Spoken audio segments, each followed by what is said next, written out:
Thinking back, I feel like it was all very organic, even how their modern musicianship one class came about. But the sentiment of how it was built out was kind of a response to what happened to a lot of arts programs during the pandemic.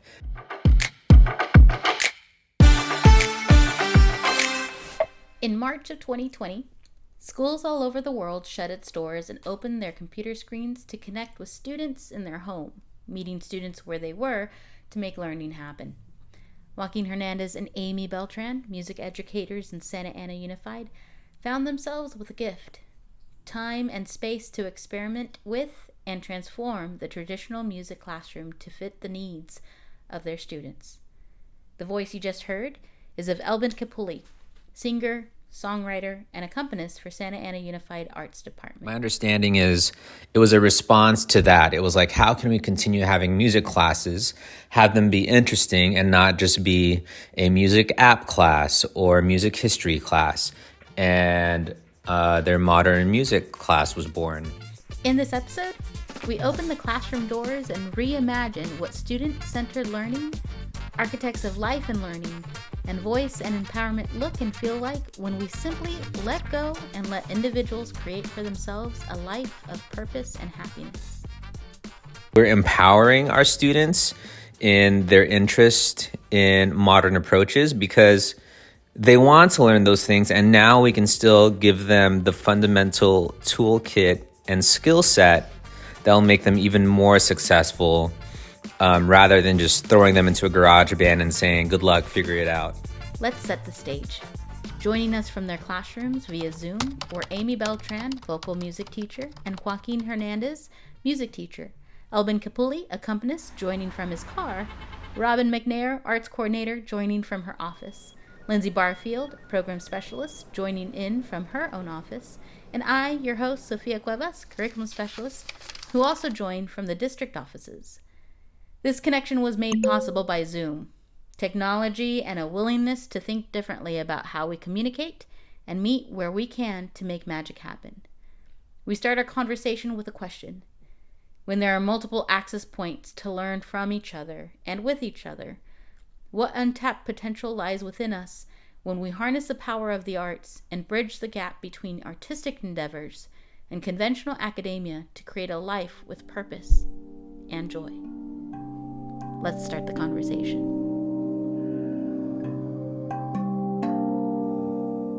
Yeah, and it's something as simple as we have a lot of newcomers, so students that don't speak English, and most of the students at our school speak Spanish. But it's just interesting to say, hey, I'm creating all these resources, these worksheets, different projects for the kids to do, and just automatically always translating it so that they have it there, that when we give resources, like for a YouTube playlist, you have videos in English and in Spanish. And it's something that I think it's made us better teachers, because now we're learning all like the musical terms, like legit musical terms in Spanish.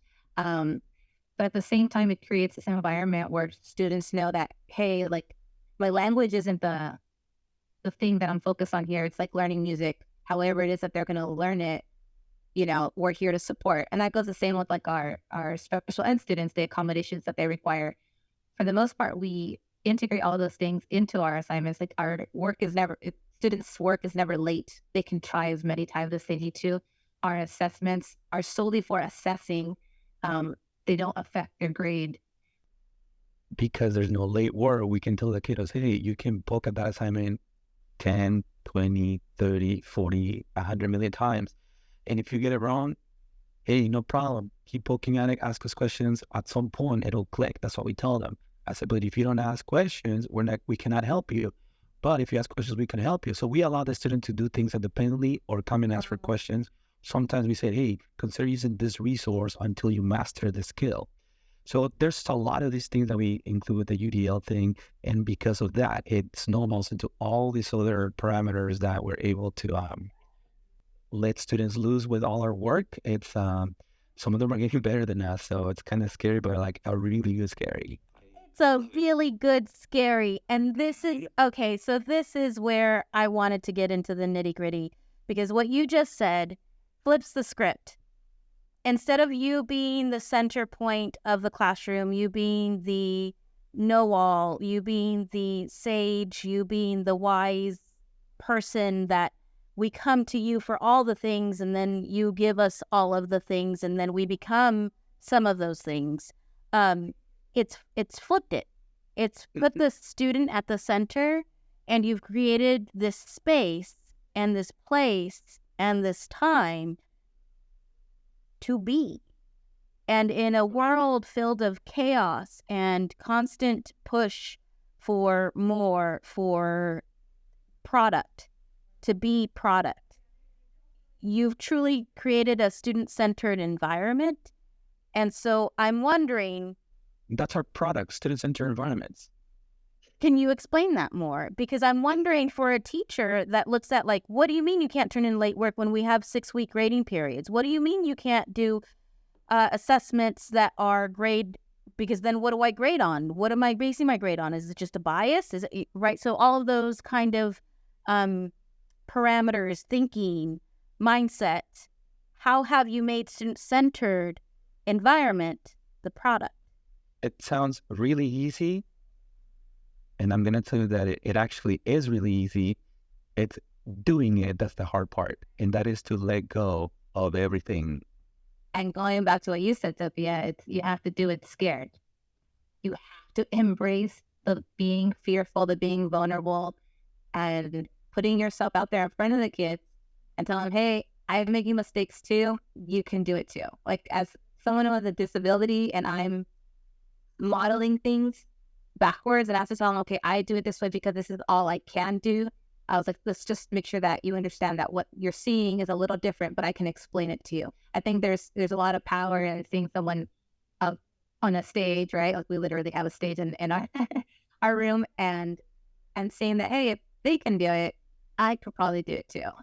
Yeah, one of the interesting things is when you're trying to create a student-centered classroom is that you have to be okay with it starting slow, like so slow.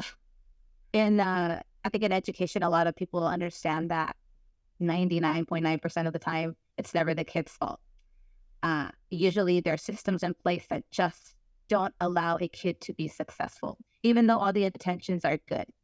I'm wondering if you could elaborate on conversations you had to have internally with the school in terms of the collective impact, talking amongst the counselors, and how were you able to create a space to allow things to be different?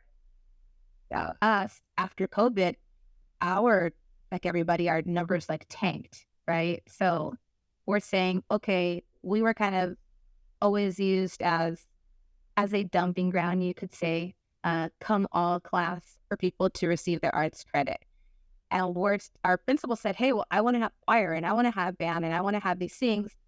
And we're saying, yeah, we can't do that if you're just going to kind of put kids in that don't want to be in those programs. So we came up with the idea of having these modern musicianship classes where that can be your come all class. And we would co-teach those and have large classes with the caveat that's saying, hey, if we do that, if we create those spaces that'll help alleviate the impacted classes for counselors, then allow the kids that want to be in choir, the kids that want to be in band and orchestra, allow them to have that space that's their own. The biggest question I get asked is like, where does it go from here? I go, I don't know, man. I'm like at the front and no one's holding a light.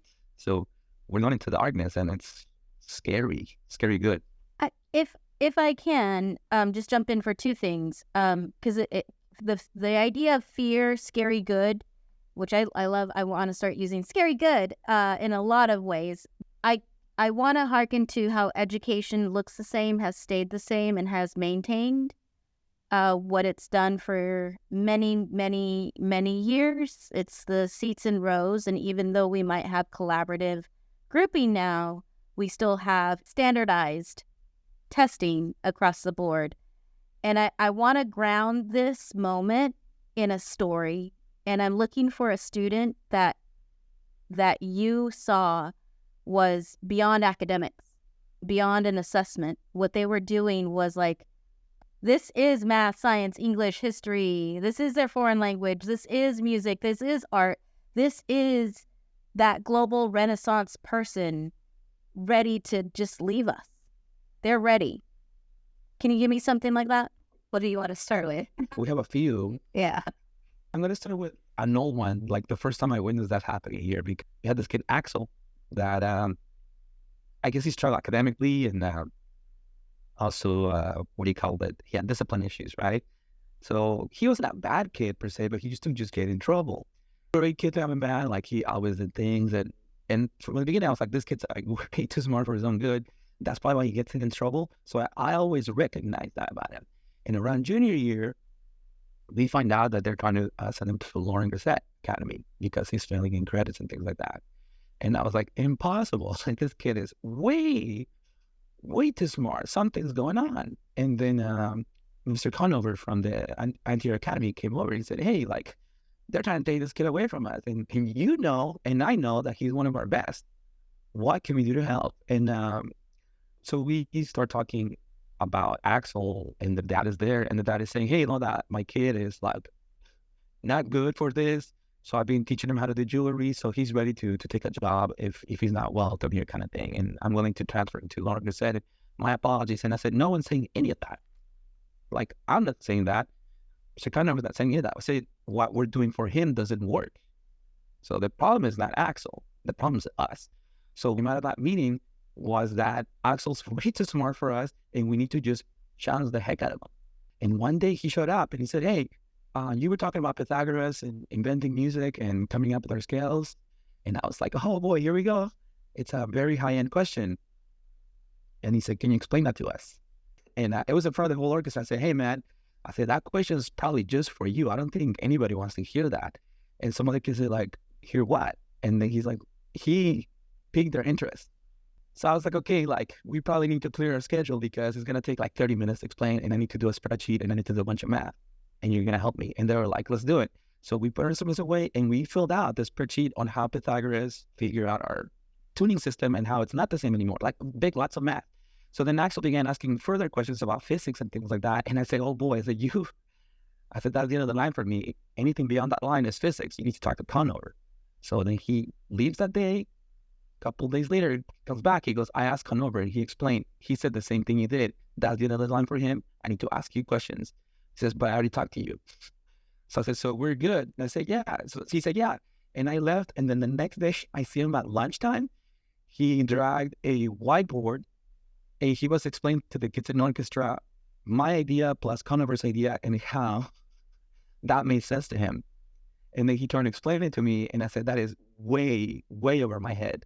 And I am glad that you took that book that I never got to study in college.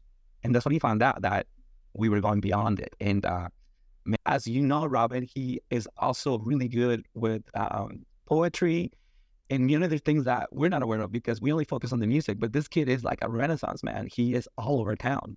Yeah, thank you for saying that because that came to my mind. Oh, Axel, he won our first SAUSD LitCon, and he went on the circuit and is out there performing in audiences and taking it to a whole new level. And yes, I feel grateful that I got a chance to intersect with that very young man.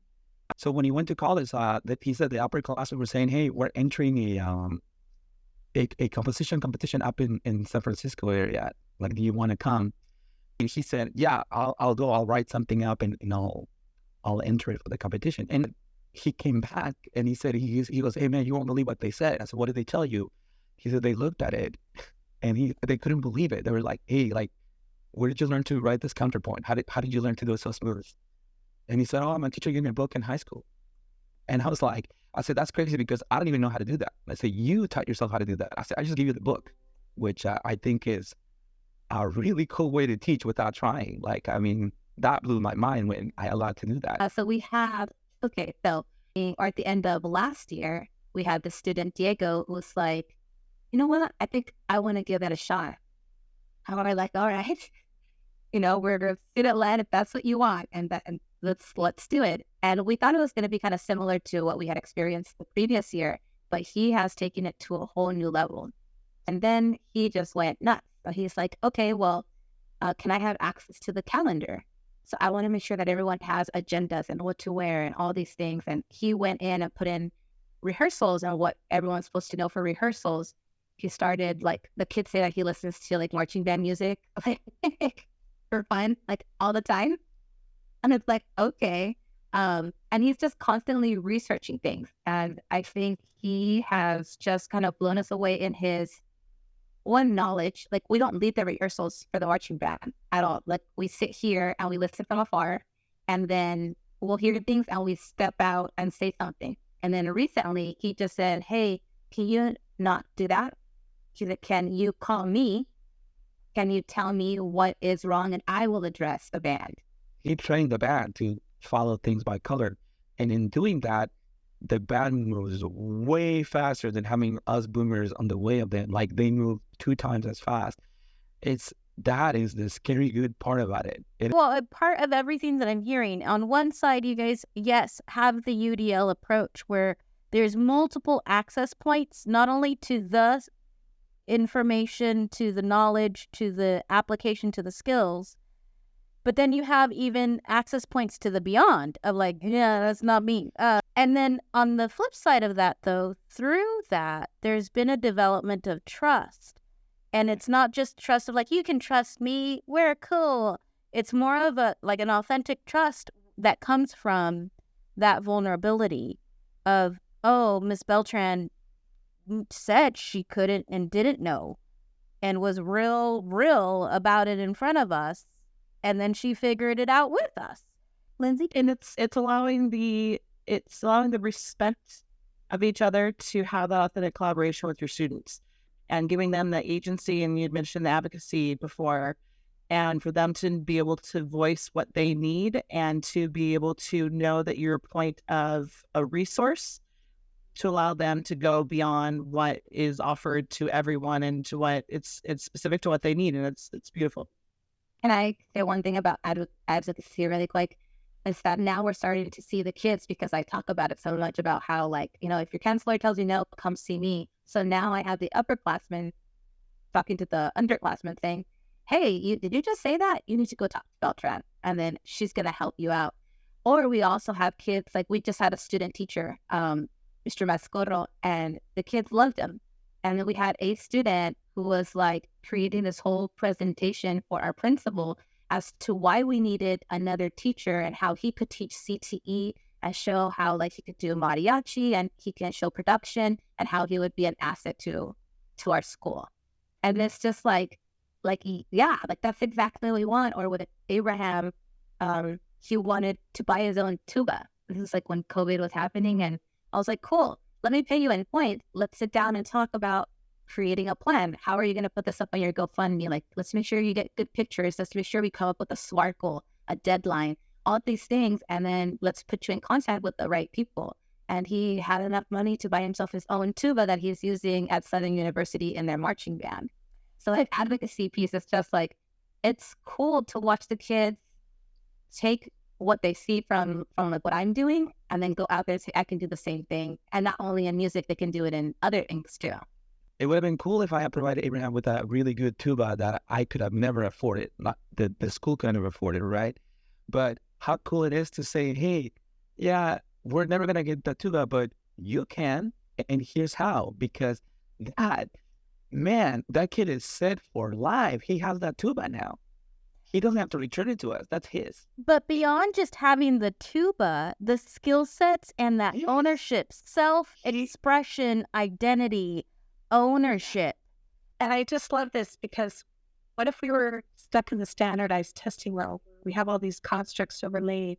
How do you create spaces for kids to be architects of their own learning? And one of the reasons why we really wanted to feature you on this podcast episode is because you really are helping students realize what that means in a graduate profile. Those individual stories alone give me such a great heart and goosebumps all over the place. What I was going to say, kind of summing off of that, is while you guys have transformed your program and what it is to think about as music and what a music program looks like, the next steps are so much going in that direction of that cross collaboration between disciplines and thinking outside of our narrow box of, I'm a music teacher, I'm a visual art teacher, I'm a media teacher, I'm a theater teacher, and see about how all of them intersect together. And I think that's a greater metaphor for what education needs to do, because we need to move out of the boxes of, I'm an art, a visual performing art teacher, I'm a math teacher, an English teacher, and we need to get away from teaching our content areas and instead focus on teaching kids how to think, which is largely what I'm hearing from you guys, is that you're teaching them how to think and how to advocate for themselves and the strategies to propel them greater into their educational life and be that lifelong learner. And if we get away from teaching the content areas, instead teaching learning, then all those content areas merge together, because they don't exist in a silo. They exist together, and there's so much overlap. And if you can get a kid to understand why something is important based on what they're interested in, you had a kid who was interested in music, who then ended up going into all the physics and all the other stuff, because that was his way to tap into that knowledge. Yes. And also, I love how you've taken this and you've talked to others across the district, and you're bringing in other music directors you're building a community. So, And there's something really cool about being able to, like the last game is with Cedarstrom, and there's Raul and his kids playing alongside our kids. And last time they played Godinez and it was pouring rain, we still put on a halftime show for everyone together. Where anytime we have those middle school band nights, it's LRCA and CAR, and then Gerardo's come over and help out, and Roberto will show up every once in a while and like come and support. So like you're starting to see everyone just being there for each other, because we're not alone in this. Like, we need to help each other out. And in everything that I've heard, from academic achievement to advocacy to breaking down those silos, those boxes, from seeing a full, whole student as they come in, not afterwards. They're already whole when they come into your door. And our job, our education job, is to see that whole student and say, what do you need? Let's create. Let's do. Because in their way of expressing themselves, we see the science and math and English and history and poetry and creative and musician and artist come out. And maybe it doesn't fit in our box or mold of what it's supposed to look like, but it actually goes beyond us. The collaborative approach, I find it fascinating, because they are what's coming up the ladder in terms of how to look at the economy, how to manage economy, how to look at politics. And we're no longer looking at a system that's a pyramid so much as a building where we are creating these, everybody's at a baseline. Everybody's almost the same. Everybody works in the same mode. Nobody's higher or lower than the other. And there's not a pyramid scheme that we keep looking up to somebody, but we keep looking for somebody. And that collaborative approach that's starting to happen with students is because their living really tells them what they're learning. And what they learn is how they live. And when you create lived experiences for the classroom and in the classroom, it goes beyond that. And it starts all feeling the same, feeling like they trust it. And as a result, they have this creative approach. I could listen to you all night, because I've watched your journey for many, many years now. And 20 years now. No, it's been a journey, yeah. It's been a journey. The thing is, out of desperation and exasperation and being forlorn, you have really rethought and risen like a phoenix out of the ashes and recreated things that are exemplary. And that's why we want you to tell your story, because we need people to hear your story so you can model and continue to help other people get past their fear and have really good fear, right? That's really scary gut. Yes, science, And that's it. Let's all try this real quick. Yes. It's good scary.